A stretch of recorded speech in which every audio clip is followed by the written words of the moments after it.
देखिए, वृक्षारोपण का जो समाज में महत्व है, वह किसी से बताने की आवश्यकता नहीं है। लोग एक पेड़ लगाते हैं और पेड़ों को लगाने में जो सुख मिलता है, जो पर्यावरण की हम लोग सेवा करते हैं, वह अपने आप में इतनी अतुलनीय होती है कि उसका कोई भी मुकाबला नहीं कर सकता है।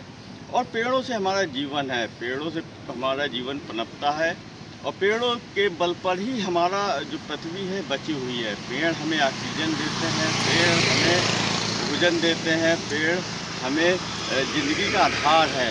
तो आप ये देखिए कि पेड़ों के कारण कितना ज़्यादा जो नेचर समृद्ध होता है, प्रकृति बनती है, तो उसमें जो वृक्षारोपण है, उसकी महत्ता दिन पर दिन बढ़ती जा रही है। उसके बढ़ने का भी रीज़न है क्योंकि प्रदूषण एक तो बढ़ता जा रहा है, दूसरा साथ ही साथ जो पेड़ों की कटान है, हमारे निजी स्वार्थ के लिए, हमारे हाईवेज़ के लिए, हमारे विकास के लिए, हमारी चीज़ों के लिए पेड़ों का कटना भी होता जा रहा है। तो उस संदर्भ में दिन प्रतिदिन हर तरफ से सामाजिक स्तर पे और सरकार के स्तर पे, संस्थाओं के स्तर पे यह मांग की जाती है कि वृक्षारोपण पे लोग बल दें। और हर साल जब भी जो बरसात का सीज़न आता है, उस समय हम लोग पेड़ वृक्षारोपण करते हैं, जिससे धरती हमारी हरी भरी रहे और जो असंतुलन पैदा होता जा रहा है समाज ऑक्सीजन के लेवल पे, चाहे वह प्रकृति के लेवल पे, उसको दूर किया जा सके, ग्लोबल वार्मिंग से बचा जा सके। जो वृक्षारोपण में मेरा भाई साहब से परिचय हुआ है, तो उनका जो मेरा साथ था वह श्री श्री गुरु जी रविशंकर जी के कार्यक्रम में हम लोग साथ ही में पार्टिसिपेट किए थे। उस समय से मेरा भाई साहब से परिचय हुआ है, जिनका मैं अभी परिचय आपसे कराऊंगा। तो उनका व्यक्तित्व अपने आप में इतना अतुलनीय है, इतना ज़्यादा समर्पित है प्रकृति के लिए, वृक्षारोपण के लिए। और बहुत हद तक देखिए, जो एलडीए में कानपुर रोड में हम लोग रहते हैं, तो एलडीए कानपुर रोड में उन्होंने अपने एक साइकिल के माध्यम से, और उनका जो जीवनचर्या है वह वृक्षारोपण से ही शुरू होती है। उन्होंने साइकिल में उस चीज़ों को सेटअप किया हुआ है, पेड़ पौधों से लेके, पानी से लेके, कुदाल से लेके और हर चीज़ से लेके, उसको लेके वो निकलते हैं सुबह अर्ली मॉर्निंग और देर शाम दोपहर तक उसको पेड़ पौधों को लगाते हैं और उसकी देखभाल करते हैं। अपने इन्होंने कई वर्षों की इनकी जो अनवरत सेवा है, उसके कारण इन्होंने यहाँ पे इतना समृद्ध वृक्षारोपण किया है कि वास्तव में एक प्रेरणास्पद, अतुलनीय और एक यूनिक काम है, एक डेडिकेटेड काम है, एक समर्पित काम है। लोग जॉगिंग करते हैं, लोग एक्सरसाइज करते हैं, लेकिन इन्होंने प्रकृति को समृद्ध बनाना वृक्षारोपण के माध्यम से, प्लांटेशन के माध्यम से, इसी को अपना एक सुबह की दिनचर्या का एक अभिन्न अंग बना रखा है। तो आइए उन्हीं से परिचय प्राप्त करते हैं कि उन्होंने कब से यह काम शुरू किया और किस तरह से इस तरह की समर्पण के साथ काम को करने में दिक्कतें आई और उनका क्या इनका भविष्य है। तो भाई साहब का नाम है नीरज कुमार पांडे जी हैं और इस समय दूरदर्शन से सेवानिवृत्त हो चुके हैं, लेकिन इनकी जो प्रकृति की सेवा है वह अनवरत रूप से चालू है। और जो इन्होंने प्रकृति की सेवा किया है वृक्षारोपण के माध्यम से, उसको देखभाल के माध्यम से, वह अपने आप में अतुलनीय है, प्रेरणास्पद है। लोग प्लांटेशन करते हैं, एक पौधे को अपने डीपी में लगाते हैं, लेकिन इनके जो लगाए गए पेड़ ही करीबन कई वर्षों से हो चुके हैं, बड़े हो चुके हैं। मतलब बड़े गर्व के साथ जो भाई साहब बताते हैं कि मतलब जो पेड़ उन्होंने लगाए। तो भाई साहब, सबसे पहले मैं आपको नमस्कार करूँगा आपकी सेवा के लिए, और आप थोड़ा सा अपना परिचय दे दीजिए। हाँ, मैं नीरज कुमार पांडे अभी सेवानिवृत्त हो गया हूँ 21 मार्च में। मैं उप निदेशक था दूरदर्शन में। हाँ, मैं दूरदर्शन में उप निदेशक था, तो अभी 21 मार्च को सेवानिवृत्त हो गया हूँ। और मुझे ईश्वरीय प्रेरणा से अब पेड़ लगाने का प्रेरणा मिली ईश्वर से, तो मैं अब वृक्षारोपण करीब 15 साल से कर रहा हूँ। ये आप हमारे पीछे ये देख रहे हैं, ये 3-4 पेड़ नीम है, पीपल है, ये बरगद है और ये क्या बोलते हैं करंजी है। ये सब मेरे द्वारा ही कुछ वर्ष 10-15 वर्ष पूर्व लगाए गए थे और अभी मैं निरंतर वृक्षारोपण कार्य में संलग्न हूँ और सुबह 2 घंटे से 2.5 घंटे करीब मैं प्रतिदिन इसी में व्यायाम करता हूँ और पेड़ लगाता हूँ। तो इसकी शुरुआत कब से हुई? शुरुआत 2011 में हुई। तो 2011 में मैंने ऐसे ही पहले चुपचाप पानी डालना शुरू किया। तो अंधेरे में पानी डाल जाता था, कहीं कोई हमको कुछ न समझे। तो फिर बाद में लोगों ने हमारी प्रशंसा की, नहीं अच्छा काम कर रहे हैं। तो फिर दिन में भी मैं फिर जो ट्री गार्ड खाली पड़े थे उनमें लगाने लगा। फिर और प्रेरणा हुई तो फिर हमने हिम्मत बढ़ी और लोगों ने हमारा उत्साहवर्धन किया। तो फिर हमने जो जगहें खाली थी वहाँ हमने पेड़ लगाना शुरू किया। अब ट्री गार्ड खरीदना थोड़ा महंगा पड़ता है, तो फिर हमने एक और काम देखा कि पुराने पेड़ हो गए हैं, बड़े हो गए हैं, उनका ट्री गार्ड भी निकालना आवश्यक है, नहीं तो उसमें लोहा फंस जाता है और पेड़ भी वृद्धि बाधित होती है। तो हम उनके ट्री गार्ड भी निकालने लगे और इस प्रकार हमारा सामाजिक समर्थन के द्वारा हम इस कार्य को निरंतर जारी रखे हुए हैं और ये हम अपना व्यायाम करते हैं। तो ये जो आपने काम को शुरुआत किया तो इसमें देखिए कितना व्यवधान आया? व्यवधान तो बहुत नहीं आया, एक्सरसाइज सबसे ज़्यादा होता है। तो हमारा जानकारी पहले से थी और साइकिल हम पहले से चलाते थे। तो साइकिल जो है इसमें हमारा बड़ी सहायक है। कोई भी पौधा ले जाना हो, ट्री गार्ड ले जाना हो, पानी ले जाना हो, तो साइकिल सर्वोत्तम साधन है। मोबाइल स्विच ऑफ हो गया। अब दोबारा कर लो। लिमिट आ गई। अच्छा, आइएगा कि जो व्यवधान आया और आपने पेड़ों को गिना ना होगा, लेकिन कितने पेड़ अब तक लगा चुके होंगे? लगाए तो हमने 5-7 हज़ार हैं, लेकिन पब्लिक का पेड़ों की रुझान कम होता है। कोई पेड़ काट डालता है, कोई कुचल देता है, कोई कुछ कर देता है। तो कभी चोर ट्री गार्ड चुरा ले जाते हैं तो जानवर खा जाते हैं, इस प्रकार से। लेकिन फिर हम बहुत प्रयास करते हैं, उनके चारों तरफ कांटे बांध देते हैं और सारे जो संभव होता है, कभी मुर्गा जाली बांध देते हैं ताकि जानवर ना खाने पाएँ। तो इस प्रकार से प्रयास करते करते करीब 2000 पेड़ हम अभी तक बड़े कर चुके हैं। तो साइकिल में क्या क्या लेके चलते हैं? साइकिल में हमारे में हमेशा पानी के 2 कैन लटके रहते हैं और सारे टूल्स होते हैं, सब्बल वगैरह, और जहाँ भी ज़रूरत होती है तो ट्री गार्ड और पौधे भी हम लेके चलते हैं और कभी कभी कांटे भी पीछे बांध के घसीट के ले जाते हैं। तो साइकिल हमारा एक बहुत ही उपयोगी साधन है और मैं अपने समाज के लोगों से, विशेष रूप से युवा वर्ग से निवेदन करूंगा कि साइकिल ज़रूर चलाएं। पेड़ ना लगा सकें तो कोई बात नहीं, पेड़ लगाना तो सर्वोत्तम है, लेकिन अगर पेड़ नहीं लगाते हैं और साइकिल चलाते हैं तो भी हम पर्यावरण को बहुत लाभ करते हैं। हमारी एक्सरसाइज भी हो जाती है और पेड़ पौधे भी, मतलब ऑक्सीजन हमारी प्रचुर मात्रा में उपलब्ध रहती है, CO2 कम बनने पाती है। तो इस प्रकार से हमारा सभी से निवेदन है कि जो भी साइकिल चला सकें वो साइकिल ज़रूर चलाएं। तो आपका जो प्लांटेशन है वो LDA कानपुर रोड पे ही है या? हाँ, अभी हमारा जैसे बाहर हमारी पोस्टिंग होती थी तो वहाँ भी थोड़े थोड़े लगा देते थे, लेकिन इस क्षेत्र में पेड़ लगाने की बहुत संभावना है। जैसे पुराने पेड़ ये पीछे सूख गया है तो और कई पेड़ गिर चुके हैं, तो जहाँ गिर जाते हैं या सूख जाते हैं उन क्षेत्रों में लगाते हैं। यहाँ से पराग डेयरी तक 6 किलोमीटर रेडियस में हम अभी लगा रहे हैं। तो अब लगभग ये एरिया भरने वाला है, तो अब हम वो सेक्टर, P सेक्टर की ओर भी आगे बढ़ेंगे।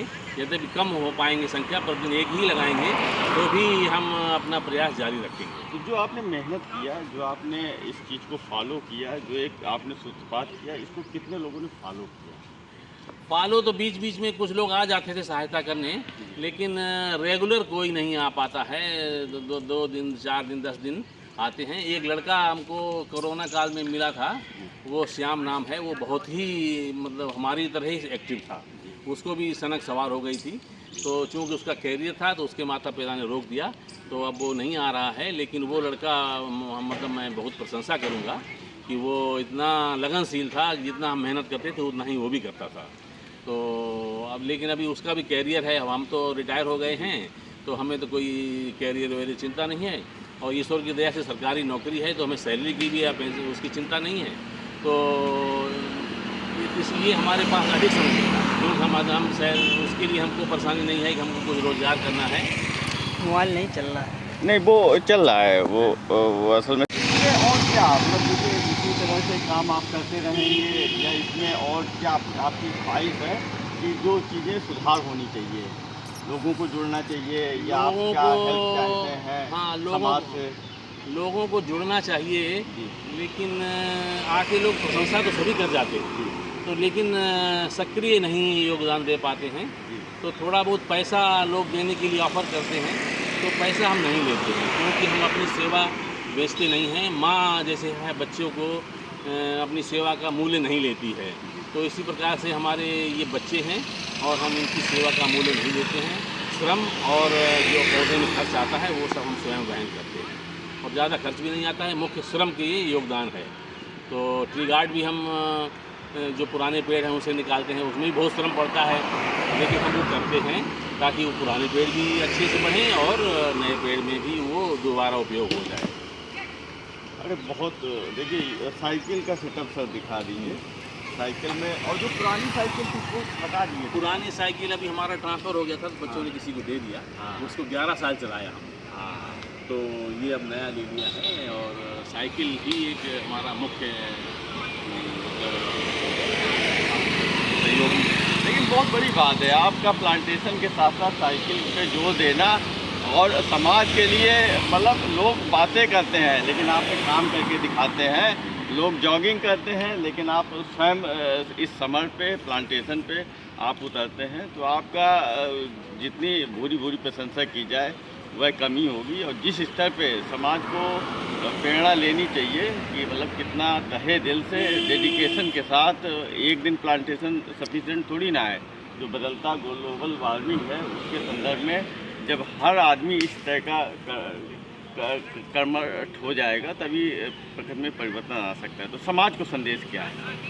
समाज को यही संदेश है कि पेड़ तो लगाएं, अपने दरवाजे पे लगाएं। कुछ लोग पेड़ों को छोटा कर देते हैं उनको घर में सुंदरता दिखाने के लिए, तो सुंदरता की बजाय आज ऑक्सीजन की बहुत आवश्यकता है, तो अपने दरवाजे पर लगे हुए पेड़ों को छोटा ना करें। अगर वो नहीं लगा सकते हैं तो कोई बात नहीं, और हम बाज़ार जाएं तो अपना थैला लेके जाएं, तो हमारा कूड़ा की मात्रा कम होगी।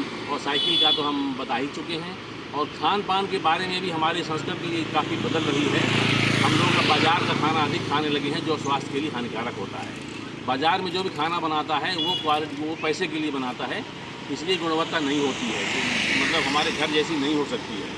तो हमें सबसे पहले बच्चों को सभी को संदेश है कि अधिक से अधिक घर में खाना बनाएं और बच्चों को घर में खाना बनाना सिखाएं, ताकि वो हमारी भारतीय संस्कृति ताज़ा खाना वाली है वो बरकरार है। कुछ जो पेड़ लगाए वो नज़दीक से दिखा दीजिए। हाँ, ये करंजी का पेड़ है, करीब 10 साल। ये बरगद की करंजी करंजी। और देखिए कितना बड़ा पेड़ हो गया ये है। करीब 10 साल पूर्व हमने इसी स्थान पर ये करंजी, उसके बाद बरगद, उसके बाद पीपल, उसके बाद नीम, उसके बाद पीपल, ये सारे हमारे द्वारा ही लगाए गए। तो आपका द्वारा लगाया गया वह जो सबसे ज़्यादा बड़ा हो गया हो ऐसा कौन सा? अभी तो आपके सामने दिख रहे हैं दो बरगद और पाकड़ कितने बड़े हो गए हैं। जो हाइट में सबसे ज़्यादा हाइट में सबसे ज़्यादा तो एक वो वही वो पाकड़ का वो अरे जल्दी से नाम भूल जाते हैं, एक पेड़ वही और बरगद हमारे बहुत बड़े बड़े हो गए हैं। देखिए सामने दिख रहे कितने मोटे हैं। और ये खजाना के आसपास जितने भी मोटे बरगद हैं सब हमारे ही लगे। अच्छा एक चीज़ और क्वेश्चन जैसे है कि जैसे जो आपने पेड़ लगाए तो उसमें फलदार पेड़ लगाए वो ज़्यादा बेनिफिशियल ना होगा? हाँ, फलदार तो बेनिफिशियल होता है, लेकिन डिवाइडर पे फलदार उतना सफल नहीं होता है। लोग पत्थर फेंकेंगे, गाड़ियाँ निकलती हैं, तो उनकी सुरक्षा भी देखनी है। तो हम डिवाइडर पे केवल यही नॉर्मल फल लगाते हैं। नॉर्मल। अभी हमने जामुन कल लगाए हैं 10, जी। वो सब डिवाइडर पे लगाए हैं। तो देखिए अब बच्चों ने पत्थर फेंकना थोड़ा कम कर दिया है, तो उसका अभी लाभ मिलेगा। तो अभी हमने जामुन कल 10 लगाए हैं, और जहाँ सुरक्षित जगह होती है वहाँ फलदार लगाए हैं। अच्छा एक चीज़ सर और संस्थाओं को सजेस्ट करिए जो टीगार्ड फंसे हुए हैं पेड़ों में, हाँ, वो थोड़ा सा। उसके लिए हमने कई बार वन विभाग वगैरह को लिखा, पहले नगर निगम लिखा, नगर निगम ने कहा हमारा जिम्मेदारी नहीं है। फिर हमने वन विभाग को लिखा, तो वन विभाग ने हमको जवाब दिया कि हमारे पास धनराशि है मांगी गई है। तो कई जगह से उन्होंने निकाल भी लिए हैं, लेकिन अभी नहीं निकाल रहे हैं कई जगह। तो हमने फिर क्या किया, IGRS पे कंप्लेन कर दिया, जो मुख्यमंत्री CM पोर्टल है। तो वहाँ से आया कि हम निकालेंगे, लेकिन अभी देख रहे हैं प्रैक्टिकली निकाले नहीं गए हैं। वो किसी समय निकालेंगे जरूर, क्योंकि हमने उसके अच्छे टी गार्ड हैं जो फंसे हुए हैं, पेड़ों को भी दिक्कत है, हमको टी गार्ड भी आवश्यकता है, वो सोल्यूशन निकलना चाहिए। तो उसमें बहुत सारा हमें लग रहा है लाखों टन लोहा हमारा फंसा हुआ है। तो अगर हम उसको बाद में ये लोग काट के निकालते हैं जब फंस जाता है तो वो आयरन स्क्रैप हो जाता है। लेकिन जब हम शुरू से निकाल लें अगर, तो फिर वो ट्री गार्ड है जो वही ट्री गार्ड हमारा 1000, 1200, 1500, 2000, 3000 में बनता है।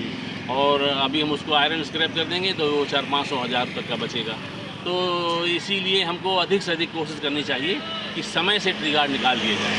लेकिन अभी सरकारी सिस्टम का थोड़ा सा लापरवाही अच्छा, तो पेड़ जो लगाते हैं उसका सर्वाइवल रेट कितना है?